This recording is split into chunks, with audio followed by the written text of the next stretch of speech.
You know what? You. Bullpups your AR. Today we are going to be talking about the Weaponries SCY Plastic Fantastic Bullpup AR Conversion Kit. Now, full disclosure on this kit is that I met the owners at SHOT Show in January of this year, and they sent this out to me for free. I didn't pay for this whatsoever. Now, I no longer accept product direct from manufacturers, but this is one of the about a half dozen or so holdovers that I have yet to review. So for the last 6 months or so, I have used the SCY in a couple of different configurations. Now, something important to note is that I have used it with the Foxtrot mic bufferless setup, which I don't like. That is not the fault of the SCY, so I want to keep those issues separate. On top of my dislike of the FM15 upper, I have also modded and mutilated it from a 9-inch 5.56 to a 10.5-inch 300 blackout with the help of camo and plaid. All of the ammo in this video was provided by Callaway Ballistics. Use code FOCUS to save yourself some money. Getting into the basics of the REAP SCY kit, we have a plastic clamshell that fits over your mil-spec or similar lower receiver. To hold the clamshell in place, we have 14 bolts that keep the two halves together. Inside, we have our trigger bar, which is nicely machined metal. In the front of the kit, we have our secondary fire control unit that, via our trigger bar, operates our actual fire control unit housed in our AR lower receiver. Remember, it's still just an AR lower receiver underneath that clamshell, and it still has its FCU and safety. The forward FCU also has a safety that physically blocks the trigger and trigger bar from moving rearward. Both safeties need to be in the fire position for the triggers to work. How I used it is to leave the actual safety in the fire position and utilize the trigger bar safety as the primary safety. I don't believe that this is a reason for concern, as the actual trigger is completely enclosed by the shell and held in place by the trigger bar pins. Now, one common complaint of Bullpups is the trigger. You often get a long, mushy, heavy trigger pull with a bad reset. With the SCY, you are utilizing just about any AR trigger you want. The only additional weight is the new trigger bar, and reset spring in the REAP SCY. They claim to add less than 1 pound of total pull to whatever trigger you happen to be using. In my unit, I have a Rise Armament 140 single stage cassette style trigger, which on its own breaks at about 4 pounds. In the REAP SCY kit, it feels about the same. It does have a little more mush because of something we'll talk about in just a moment, but the weight is good, the break is still crisp, and the reset, which wasn't great to begin with, is only slightly worse. And remember, you can use almost any trigger you want, so your mileage will vary. Now, the way the trigger bar attaches onto the actual trigger is via 2 metal bars that are pushed on either side of the RA140 in this case, and that is what actuates the trigger and gives you your reset. Now, these can be adjusted forward and back to fit different triggers or feel slightly different depending on how you want it to work. However, they are both held in place by a single screw that is not adjustable from the outside of the unit. Now, this is what kills the unit from being used in any sort of serious application for me. If either of those screws loosens up at any point in time, the whole kit becomes unusable and turns into a $500 plastic paperweight. To get the system back up and running, you would need to take out the 14 screws that hold the two halves together, readjust the trigger bar system, tighten everything down, and then reinstall. Which, by the way, is not particularly fun. Their installation instructions were fine, but it did take some trial and error to get everything lined up and working properly.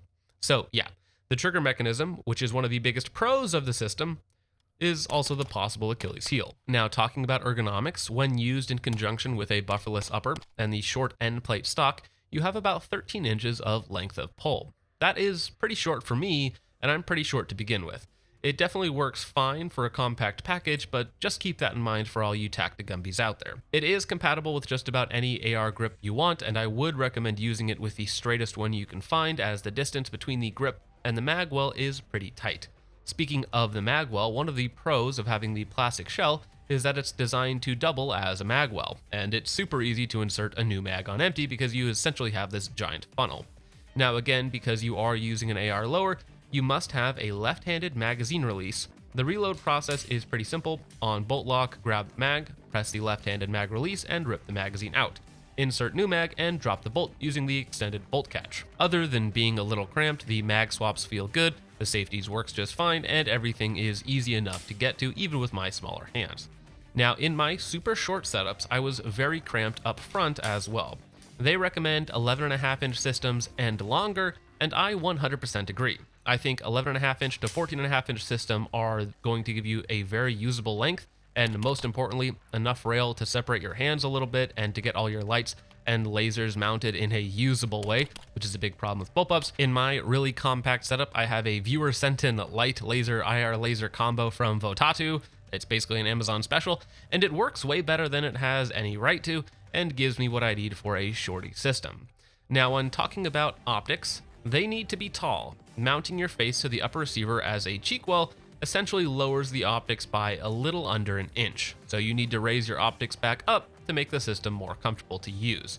It does look a little silly, but you need it to actually use the thing.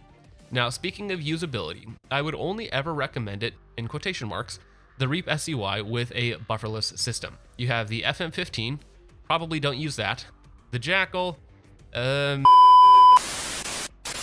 the BRN 180, which is probably your best option, or one of the CMMG Descents. If you use a standard AR-15 with a shortened buffer system, you are only saving a few inches, which doesn't seem worth it for the $500 price tag and some of the ergonomic downgrades. Getting a 16-inch gun into a sub-gun-ish sized package seems more worth it for me personally, and that requires the use of a bufferless upper receiver. A couple of other minor gripes is that it's not particularly comfortable to shoot, as you do have to put your face on the upper receiver. With the bolt smashing back and forth, a lot of that shock gets transferred to your jaw. You will need some padding or something to take the edge off. I'm using a couple of rubber rail covers from UTG. Also of note is that you attach the front half of the SCY to the M-lock of your rail, and depending on what upper rail you're using, you might need to modify the plastic of the SCY to get it to fit right. Now, because the Reap SCY utilizes the stock AR lower, it's automatically one of the best Bullpups on the market. It's really only held back by the bufferless uppers.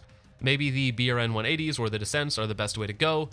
In terms of cost, an upper, lower, and the SCY kit, you're looking at probably $1,500 for BRN 180, maybe a little less for the Foxtrot mic stuff, and probably a little more for the Descents. In terms of performance and value, it might beat out most of the Bullpups on the market currently, which just tells you how sad the Bullpup market is. Do I recommend it? Well, no, not as a serious unit, not until the trigger mechanism has a more robust solution. The Reap guys seem focused on making a better product, and I am confident that they will improve the product over time. However, I am not confident that the bufferless upper manufacturers will do the same, and I'm also not confident in Bullpups to begin with, even though they are fun. If you're just looking for something in the second kind of cool realm, as Nut and Fancy would say, then you can make some really wacky builds with this thing, like some of the monstrosities that 12 Spies has created. I just want to talk. Anyways, I hope you enjoyed the video. Let me know what you think of the Reap Weaponries SCY in the comments down below, if you think there is a real application for it, or maybe some actual Bullpup that I should try next. So, with all that out of the way, guys, thank you so much for watching. I hope you all enjoyed. I will see you in the next one. God bless.